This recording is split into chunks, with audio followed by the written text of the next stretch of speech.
Guys, magta-time out lang muna tayo today sa pag-review ng smartphone. And gusto ko lang i-share yung experience ko, narinig ko, nababasa ko about yung mga malakas mag-overhype, yung mga malakas mag-hard sell. In short, yung mga mapanloko. And I'm quite sure na meron din kayong sarili-sarili experience about yung mga ganito, no? About bigla kayo nabudol, then pagbili ninyo, yung smartphone na sinasabi na sobrang ganda, sobrang wow, pagdating naman siya, medyo olat sa ng performance, I sympathize with you. Kasi ako dito sa aking channel, I've been trying my best to give you all the benchmark. Makita niyo naman ang mga benchmark na binibigay sa inyo, lahat tinetest ko isa-isa yan.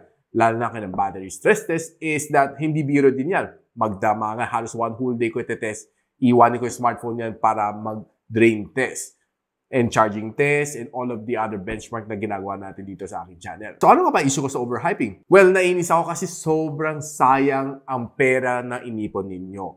Every piso count. Kasi hindi naman madali mag-ipon ng pera eh. Isipin mo, pinaghirapan mo yan. Then pagbili mo, akala mo na sobrang okay, magagamit mo ng 2, 3, 4 years down the line.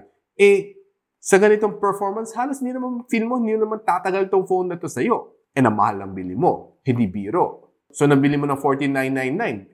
Si Gadget Psychic, mayroon masasuggest sa'yo na better. So, ang phone na binili mo ng 13,999, baka mayroon masasuggest si Gadget Psychic sa'yo na mas mura at 8,999. O, di ba? Mas sulit pa phone mo, mas maganda pa ang specs, and better pa ka ng performance.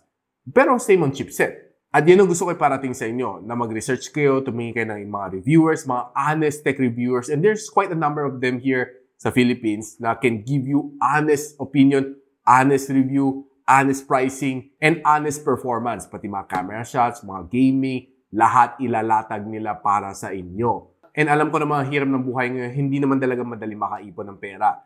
And sila, busy magpayaman, so i-hard sell lang nila yung item.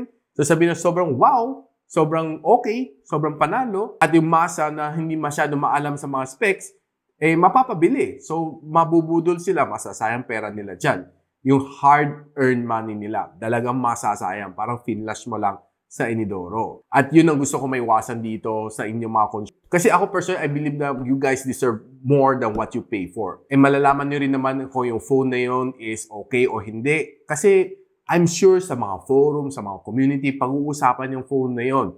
Kasi pag hindi siya sikat at hindi siya sulit, most likely hindi yan pag-uusapan. Maririnig mo lang sa mga nag-hype pero hindi mo siya marinig na pinag-uusapan ng community. So it pays to research talaga, join communities, watch other tech reviewers na hindi comedy ang palabas, matuto tayo to use our money wisely. And I hope na meron ako naibahagi sa inyo dito sa video na ito na sana matuto tayo manood ng ibang tech vloggers na honest mag-review, okay magbigay ng mga information sa atin. Walang mangloloko kung walang magpapaloko. I'll see you in my next video. And so, ako para si Richmond, and you're watching Gadget Psychic. What's up? Like and subscribe to my channel. Don't forget to hit that notification bell. For one of my latest uploads, click the dito. And for one of my popular uploads, click here.